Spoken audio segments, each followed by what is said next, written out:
নমস্কার, কেমন আছেন সবাই? রূপকথার নতুন একটি ব্লগে আপনাদেরকে অনেক স্বাগত জানাই।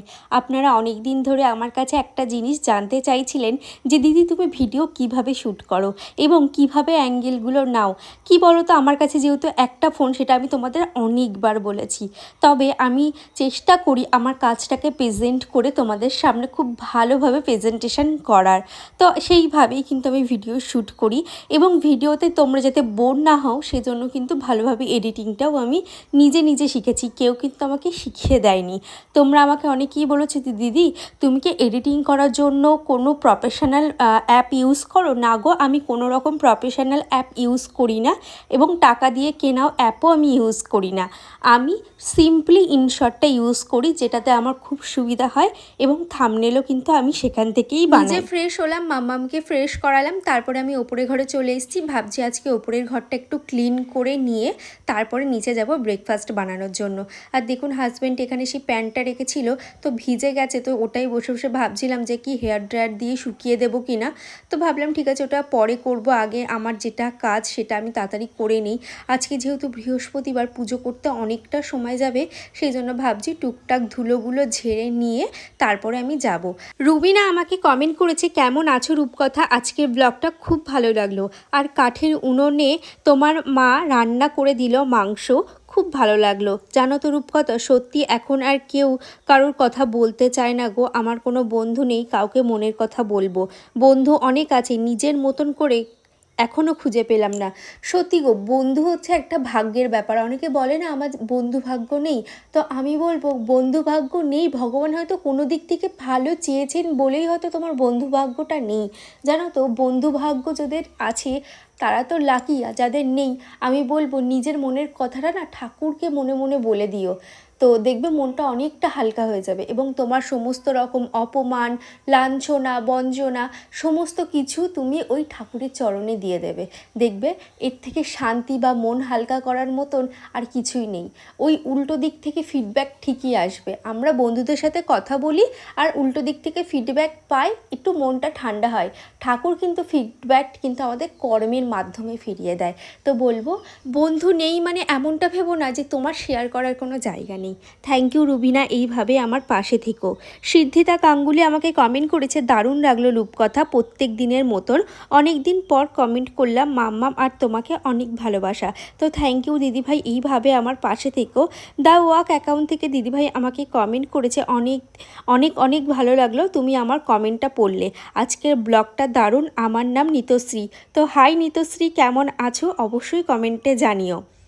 আজকে তোমাদের সাথে একটা দারুণ ব্রেকফাস্ট শেয়ার করছি, সেটা দারুণ একটা স্যান্ডউইচ তোমাদের সাথে শেয়ার করছি। পেঁয়াজ, ক্যাপসিকাম, সুইট কর্ন, আমি না আজকে টমেটো সসটা এর মধ্যে দেইনি, আর তার মধ্যে দিচ্ছি পনির আর দেবো চিজটা কিন্তু আমি বেশ অনেকটা ভরে ভরে দেবো, আর তার মধ্যে দেবো অরিগানো এবং চিলি ফ্লেক্স, তারপর বাটারে কিন্তু আমি এটা সেঁকে নেব, তাহলেই হয়ে যাবে। মামামের বাবা তো প্রচণ্ড পরিমাণে ভালোবাসে স্যান্ডউইচ খেতে, এবার ভাবছি একটা স্যান্ডউইচ মেকারও কিনে নেব। বৃষ্টি আমাকে কমেন্ট করেছে, আজকের ব্লগটা খুব ভালো লাগলো, জানো তো আমাকে সাপোর্ট করার মতন কেউ নেই, যতটুকু করি নিজের মনের জোরেই করি, ভালো থেকো দিদিভাই।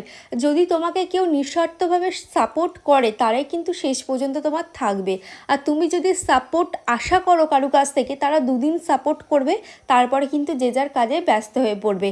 তাই বলবো মনের জোরটা হারিও না, আর মনের জোর নিয়েই ভিডিও বানাও এবং এগিয়ে যাও। শর্মিষ্ঠা আমাকে কমেন্ট করেছে, খুব ভালো লাগলো, খুব একটা ভালো পরামর্শ পেলাম, তোমার ভিডিও প্রথম দেখলাম, অনেক কিছু জানলাম।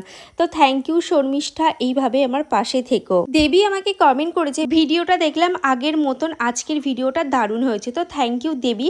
আর দেবী আমার কাছে জানতে চেয়েছে পড়াশোনার পাশাপাশি ইউটিউব এবং ফেসবুকে কিভাবে ডেলি ভিডিও দেওয়া যায়। তো অবশ্যই তোমাকে আমি এই টিপস দেবো, তবে একটা টিপসই দেবো, সেটা হচ্ছে পড়াশুনোর সাথে কিন্তু কোনো রকম কম্প্রোমাইজ করা যাবে না। আগে পড়াশুনো, তারপর ভিডিওর কাজ। তো পড়াশুনোটা চালিয়ে যাও। তোমার যদি মনে হয় যে ছোট ছোট মিনি ব্লগের মাধ্যমে তুমি তোমার কাজটাকে প্রেজেন্ট করবে, তো সেগুলো করতে পারো, তবে আমি বলবো একটা লং ভিডিওর পিছনে কিন্তু প্রচুর খাটনি, যেটা তুমি পড়াশোনার পাশাপাশি করতে পারবে কিনা আমি জানি না, তবে আমি বলবো এখন শর্টস বানাতে পারো, খুব ভালো রেসপন্স পাবে। আর তুমি জানতে চেয়েছো আমি ভিডিওতে কিভাবে মিউজিকটা সেট করি। এটা তো এডিটের মাধ্যমেই করি, আর আমি এই মিউজিকটা কিন্তু ইউটিউবের নিজস্ব লাইব্রেরি থেকেই নিয়েছিলাম। তো থ্যাংক ইউ, এইভাবে আমার পাশে থেকো দেবী, আর এইভাবেই আমাকে সাপোর্ট করো। জয়শ্রী দিদিভাই আমাকে কমেন্ট করেছে খুব সুন্দর হয়েছে, আর আমিও কাঠের উনুনে রান্না করি, খুব ভালো লাগে।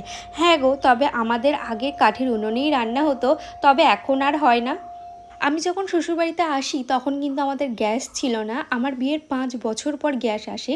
তো ততদিন পর্যন্ত কিন্তু আমার শাশুড়ি মা কাঠের উনুনেই রান্না করতো। আর আমার বাপের বাড়িতে কি বলো তো, আমার মা না স্কুল থেকে এসে আর কাঠের উনুনে না রান্না করতে পারতো না।